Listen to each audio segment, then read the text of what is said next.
Que el Señor les bendiga. Este es su amigo y hermano Salvador Cruz en este su programa El Despertar de las Misiones. Vamos a hablar algo muy importante,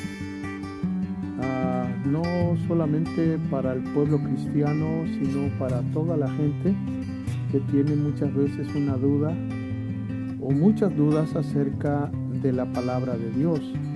Quiero tocar un tema muy importante: el origen de la Biblia, la autoridad e inspiración de la Biblia. La Biblia, la palabra Biblia, se deriva a través del latín, de la palabra griega Biblia o libros, y se refiere específicamente a los libros que la Iglesia cristiana reconoce como canónicos.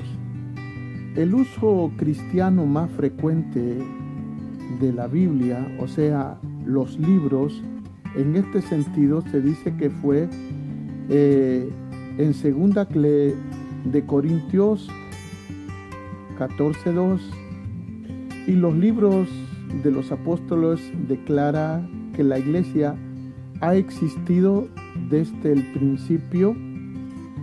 Y compárese también el libro de Daniel 9:2. Yo, Daniel, dice, logré entender este pasaje de las Escrituras, donde la referencia es al cuerpo de los escritos proféticos del Antiguo Testamento. La palabra griega biblos, cuyo plural es Biblia, es un diminuto, por decirlo así, biblos, que en la práctica denota cualquier clase de documento escrito, pero originalmente uno escrito en papiro. El término sinónimo de la Biblia es los escritos o las escrituras, usada con frecuencia en el Nuevo Testamento para indicar los documentos del Antiguo Testamento en su totalidad o en partes. Por ejemplo, en el libro de Mateo 21:42 dice: ¿nunca leíste en las Escrituras? El pasaje paralelo también está en el libro de Marcos 12:10 y tiene una singularidad bastante importante refiriéndose al texto particular citado. ¿Ni aún estas Escrituras habéis leído? En el segundo libro de Timoteo 3:15 habla de las Sagradas Escrituras. Y el siguiente versículo dice así: toda la escritura es inspirada por Dios. En segundo libro de Pedro 3:16, todas las epístolas de Pablo están incluidas junto con las demás escrituras. Esto se refiere probablemente a los escritos del Antiguo y el Nuevo Testamento. El contenido y la autoridad de la Biblia. Entre los cristianos, para los que en el Antiguo Testamento y el Nuevo Testamento van juntos y constituye la Biblia, no hay un acuerdo completo sobre su contenido. Algunas ramas de la iglesia siríaca no incluyen segunda de Pedro, ni tercera y segunda de Juan, no incluyen Judas, ni tampoco Apocalipsis en el Nuevo Testamento. Las comunidades romanas y griegas incluyen varios libros en el Antiguo Testamento, además los que componen la Biblia hebrea. Estos libros adicionales forman parte de la Septuaginta cristiana. Aunque están incluidos junto con uno o dos o más en la Biblia protestante inglesa, completa la Iglesia de Inglaterra, al igual que la Iglesia luterana, sigue la enseñanza de Jerónimo, que sostiene que pueden ser leídos para ejemplos de la vida e instrucción de costumbre, pero que no se deben aplicar para establecer ninguna doctrina. Eso está en el artículo 6 de las instrucciones de esta parte de las iglesias de Inglaterra. Pero la iglesia reformada no le dan ningún estado canónico. La Biblia etiópica incluye Primera de Enoc y el libro de los jubileos. En las comunidades romanas griegas y algunas otras comunidades antiguas, la Biblia, junto con los tradicionales hombres o libros de la iglesia en algún sentido, constituye la autoridad suprema. Por otro lado, en las iglesias de la Reforma, solo la Biblia es la corte final de apelación en asuntos prácticos y asuntos doctrinales. Así es que en el artículo 6 de la Iglesia de Inglaterra afirma: la Santa Escritura contiene todas las cosas necesarias para la salvación.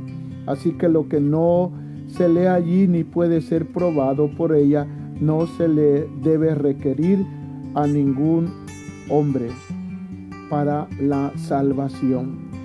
Los dos testamentos. La palabra testamento en la designación o es la asignación del Antiguo y el Nuevo Testamento, que se da en dos divisiones de la Biblia. Va desde el término testamentum en latín y al griego diakekek, que en la mayoría de las veces que aparece en la Biblia griega significa pactos o lugar de testamento. En Jeremías 31:31 se predice un nuevo pacto en el cual reemplaza al que Dios hizo con Israel en el desierto. Compárese el libro de Éxodo 24:7 y dice así: al llamar nuevo o ese pacto ha declarado obsoleto al anterior. También está en Hebreo, en el libro a los Hebreos 8:3, los escritos del Nuevo Testamento ven el cumplimiento de la profecía del nuevo pacto en el nuevo orden inaugurado por la obra de Cristo. Sus propias palabras que instituyen 1 Corintios 11:25 dan la autoridad para interpretación. Los libros del Antiguo Testamento entonces se llaman así debido a su asociación cercana con la historia del Antiguo Pacto, y los libros del Nuevo Testamento se llaman así debido a que son los documentos en que se fundó el Nuevo Pacto. Un enfoque a nuestro uso común del término Antiguo Testamento aparece en 2 de Corintios 3:14 y dice: al leer el Antiguo Pacto, aunque probablemente Pablo se refiere a la ley, se basa del Antiguo Pacto más que a todo el volumen de las Escrituras. Bueno, vamos a hablar un poquito del Antiguo Testamento. En la Biblia hebrea, los libros están ordenados en 3 divisiones: la ley, los profetas y los escritos. La ley consta del Pentateuco, los 5 libros de Moisés. Los profetas se dividen en 2 divisiones: los primeros profetas, que son Josué, Jueces, Segunda y Primera de Samuel, y los libros a los reyes, y los últimos profetas, que incluyen Isaías, Jeremías, Ezequiel y el libro de los 12 profetas. Los escritos contienen el resto de los libros. Primero se encuentran los Salmos, los Proverbios y el libro de Job. Luego los 5 rollos, que son el Cantar de los Cantares, el libro de Ruth, Lamentaciones, Eclesiastés y Esther. Y finalmente Daniel, Esdras, Nehemías y las Crónicas. Tradicionalmente se considera que el total es 24, pero estos 24 corresponden exactamente a nuestro cómputo común de los 39 libros, puesto que en el último cómputo los profetas menores se cuentan como los 12 libros y Samuel, los reyes, Crónicas, Esdras, Nehemías como 2 o cada uno. En la antigüedad había otra forma de contar los mismos 24 libros, en una atestiguada por el escritor Josefo. En total fue rebajada a 22, en otra que Jerónimo se conoce como Jerónimo, en total fue elevado a 27. Bueno, el Nuevo Testamento, en el Nuevo Testamento completa al Antiguo en relación a esa parte tan importante de las Escrituras que corresponde, amados hermanos y amigos, en relación al cumplimiento de las profecías. Así el Antiguo Testamento registra que Dios habló a nuestros antepasados en otras épocas por medio de los profetas.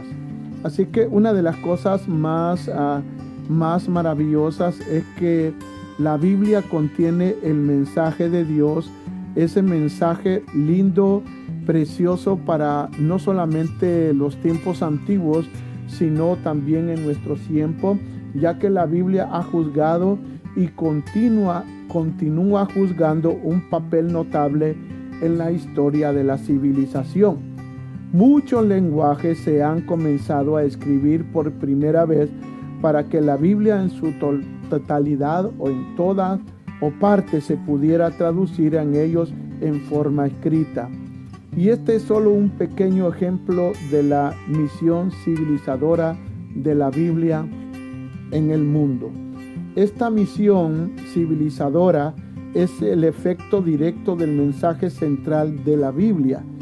Y puede sorprender que se hable de un mensaje central o en una colección de escritos que refleja la historia de la civilización en el cercano Oriente a través de los miles de años, pero hay un mensaje central y este es el reconocimiento en que nos ha llevado al tratamiento común de la Biblia como un solo libro y no solamente una colección de libros, al igual que el plural griegos Biblia o Biblias se convierte en el singular latín el libro o la Biblia.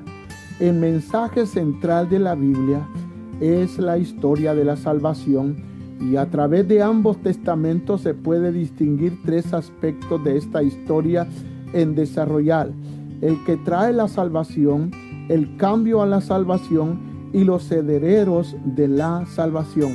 Esto podría ser reformado en términos de la idea de pactos. Expresa el mensaje central de la Biblia, el pacto de Dios con nosotros los hombres. Entonces, la comunidad del pueblo de Dios del Nuevo Testamento y el pueblo del pacto del Antiguo Testamento son aquellas partes tan importantes que la Biblia nos enseña, llamada la iglesia.